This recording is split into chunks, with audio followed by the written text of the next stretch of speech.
Jeff Kiers, and I am the Next Gen coach for the Alberta Northwest Territories District of the Pentecostal Assemblies of Canada. And my job and my passion in life is seeing young leaders, young pastors, and young people achieving the highest level of potential they can in leadership, and seeing leadership development happening on a grand scale in our church ministries, in our youth ministries, in our children's ministries, and in any organization that you're a part of.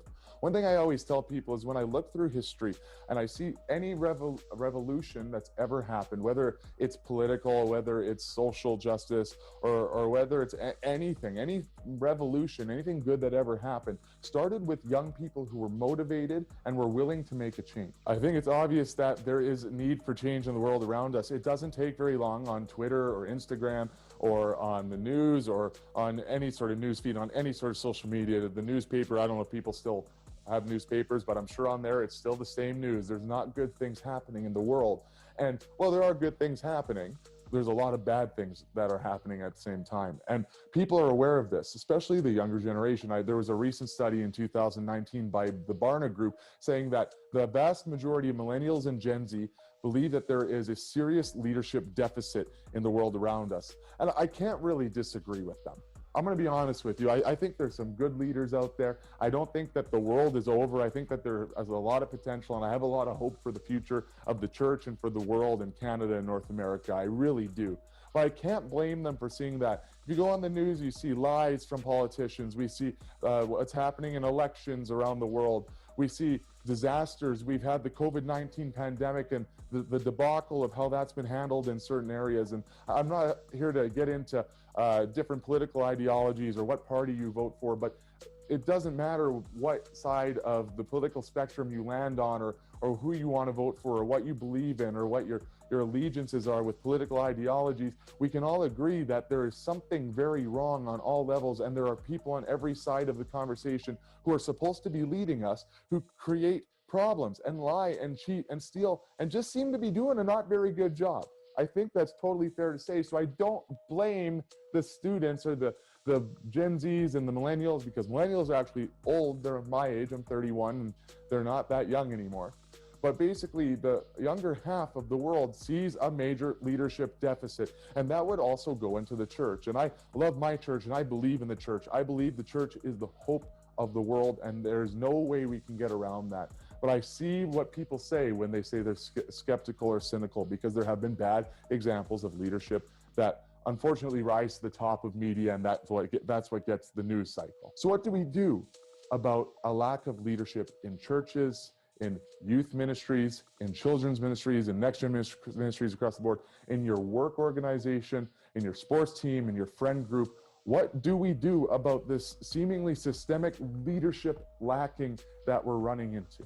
I recently have been spending some time reading Dave Ferguson's book, Hero Maker, and it really brought into perspective what I'm talking about here today. So I encourage you, if you haven't yet, to take a look at Hero Maker. But the whole general idea is something that I hold very, very dear to my heart when we're talking about developing leaders. And it's actually creating a culture of leadership development. When I talk to young leaders, and in my own time being a youth pastor for 5 years before I took this position, we all wanted to talk about leadership development. If you can meet one youth pastor or one children's pastor or one leader in any situation that would say, I don't believe in leadership development, you're lying, because I think that everybody wants to do it. But so often we don't have the first clue about how to do it, because it seems very difficult. It sounds very complex. How do I develop leaders? I'm just trying to, get my weekly programming together. I'm just trying to meet with enough people who are in crisis. How can I be developing leaders? And I totally get that, because it seems hard and it seems like a lot of work. And the one thing that every human being has, whether you're the richest man in the world like Jeff Bezos, or whether you're Jeff Kiers, you have 24 hours in a day, 7 days a week, 365 days a year, and you have to guard that and do the best you can with that. But the beautiful thing about the hero maker mentality is its exponential growth, its exponential leadership development through creating and cultivating a culture of leadership development. It's work on the top end. It's work for you to get it moving, to get the ball moving, but the momentum begins to snowball. And once it becomes a culture in your group, in your organization, you're going to see leadership development happening, and it doesn't rely on one person at the top. Don't get me wrong. You don't get to be lazy as the leader at the top. If you're the lead pastor, if you're the CEO, CFO, whatever, the manager, you are in charge of making this happen. But it doesn't rely on you to be rolling the ball uphill. Once you get it going, this is going to happen. And you're going to have leaders making leaders making leaders. And the cream will rise to the top. And next thing you know, not only is your organization very efficient and developing leaders who develop leaders, but the more quality leaders you create, the more your organization is going to succeed, the more your church is going to prevail, the more you're going to reach lost people in your community, the more you're going to reach families with your children's ministry and more youth and young adults and whatever it is. You will succeed by having better leaders in your organization. This isn't just so we can feel better about some system we did because we read a book. We have a mission at hand. The why for this is to reach more lost people. Whether you're a youth leader entering college and it's your first year volunteering, whether you're a student leader in high school or junior high, or whether you're an intern, college student, or you're the boss at the top. This is something that you need to be doing. This is something that you can be doing and should be doing. And it's not that hard. It's something that we need to cultivate into the culture of our groups. And here's how I think we can do that.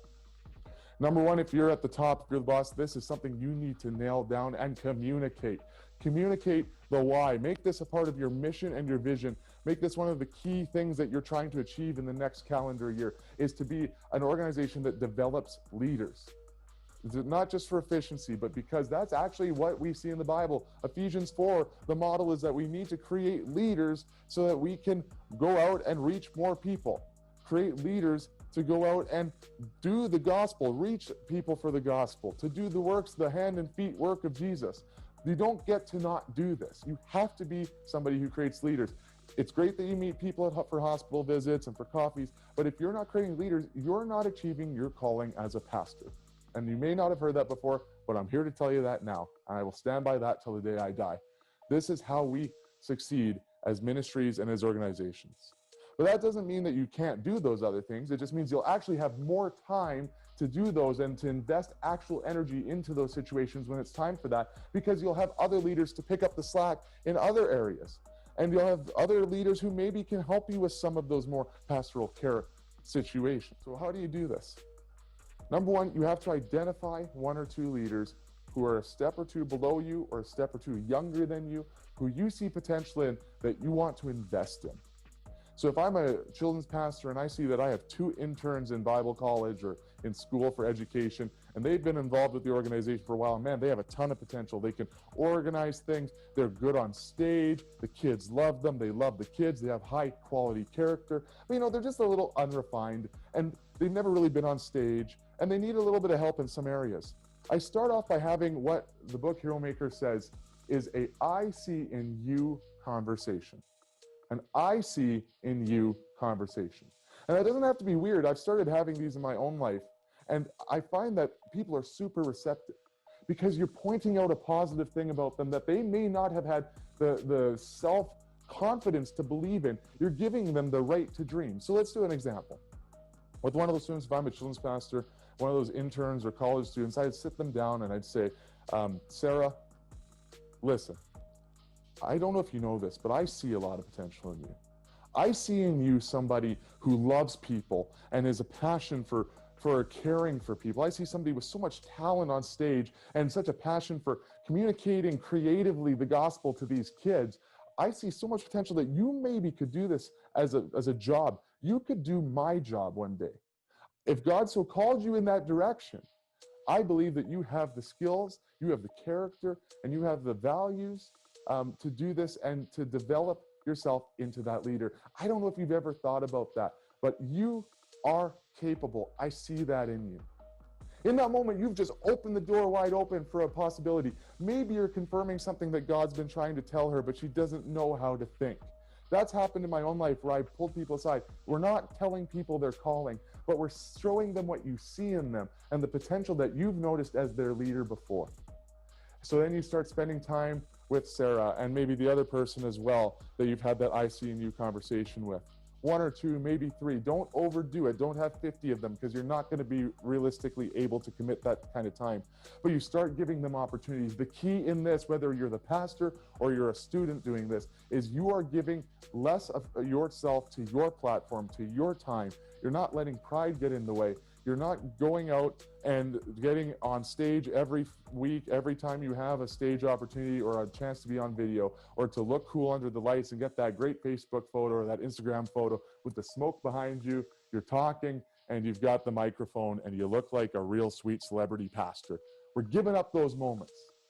And it's not because those are bad, but it's because those moments will do more to cultivate somebody else who hasn't had opportunities. It doesn't mean you're never leading from the front. It doesn't mean you're never seen, but it might look like this. It might mean instead of having a 15-minute sermon every week, it might mean that you take 1 week a month and you give those 15 minutes to 3 of your leaders, or you let them go tag team with you, or if they're ready, then they go up and do it by themselves. But you don't just leave them. You have a conversation with them after. Here's some positive things I saw. Here's some things that you could work on. Here's some things I used to struggle with that were really similar, but here's how I got through them. You're mentoring them. You're walking beside them through all of these things. And you start to see them develop, and it's going to take time. First you walk closely beside them, but as they kind of develop a little more, you kind of let them do it on their own and then talk about it. And then, you let them do it on their own and tell you what they think. And you give them more and more freedom. And at some point, either they're ready to do the job itself, and you've put yourself out of a job, which is actually a good thing, or they are going to go and do that job in another setting and be a positive impact in a different place.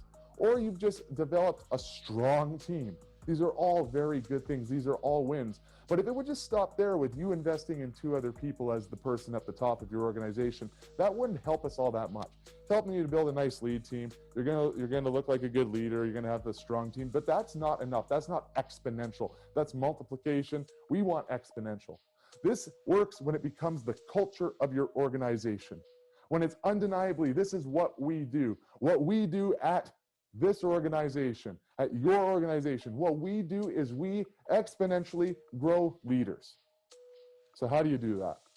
Well, the same behavior I just talked about with you as the lead has to be something that happens organically, naturally, and is explained to people so that they'll do it, but it happens across the board.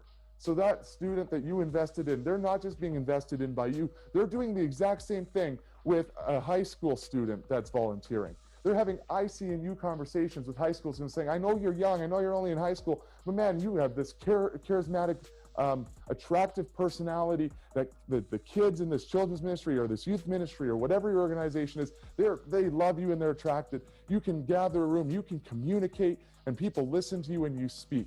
You are a leader naturally, and I see that in you. And here's some opportunities I think you could do with that. Dare to dream. You have the freedom to dream. I'm allowing you to dream on this. Talk to the Holy Spirit about it. But even if you don't feel called into what I'm doing, I want to help to develop you in all these skills and to help develop you as a leader. So would you come and help out with me as I'm doing my work and do a little bit of it? And I'll teach you how we do this. And then as you get better at it, start to hand things off to you a little bit more. And then if that works and that succeeds, which I believe it will if you do it right, they then go down to, during that process, not after, while they're being invested in. We don't need finished products completely before they can start investing in. They invest in someone younger than them. So while your intern, who the pastor is investing in a grade 12 or a grade 11, those high school students are doing the same thing and investing in junior highs. And if you can coordinate it with your youth and children's pastor and have next gen on the same page, you could have your junior highs investing in your grade 6s and 5s and further and foremost. And next thing you know, you have an exponential strategy of leadership development, and you create a leadership pipeline. But it doesn't rely on the person at the top. It relies on you at the top to set the vision, to set the course. You're the captain of the ship. You steer it in the direction, but you explain to the crew the why of what you're doing, the value of what you're doing. And then they will capture that vision and it will become a part of what they do. Something cultural isn't something that you have to fight all the time. It becomes an organic, natural way that the water flows in the organization. That doesn't mean you just say it one time. You need to repeat it. You need to brand it. And remember this, whatever gets rewarded gets repeated. So when you see people doing this, highlight it, point it out, give them a pat on the back. Thank you for doing that. If you reward it, they will repeat it. And if you repeat something enough times, it becomes an organic, natural, cultural part of your organization. We don't do this just to look cool. We do this because, number one, it's biblical. If you look at Jesus, he had 12 people that he spent most of his time with. He had 5,000 people that were following him enough to need fish when he multiplied the fish and the loaves. He spent time with those people, absolutely, but he was in the trenches with only 12 people. He invested in them, and then those people went out and they invested in a few more after he left. And then that's how the church started. Look at Paul and Timothy. Timothy was a younger guy who Paul took under his wing, and through the letters of 1st and 2nd Timothy, he's actually checking in on him, more of a fatherly role, so just seeing how he's doing and encouraging him and working with him. He had a leadership development relationship with Timothy. Wasn't using that language in the Bible, but it was basically the same thing we're talking about. He cared about him, but he had a strategic plan of how he wanted Timothy to develop as a leader. He highlighted the weaknesses that were happening in the places around him. They highlighted whatever Timothy was walking through, and he encouraged him through that. And he walked through his own mistakes, his own failures, and tried to hope that Timothy would grow from those as well. This is mentorship. This is leadership development. And it's not just some pyramid scheme for your leadership so you can look good. This is exponential growth. This is how we move the needle in the church in North America. This is how we change the game for leadership in our churches, in our organizations, in our friend groups. This is how we change the statistics in that Barna article that I referenced earlier, where we see no more deficit. We see that leadership is a strength in our culture, and that we have people who are willing to step up to the plate and knock the ball out of the park because they had people invest in them in leadership, and then they went and invested in people, and it became a part of the culture.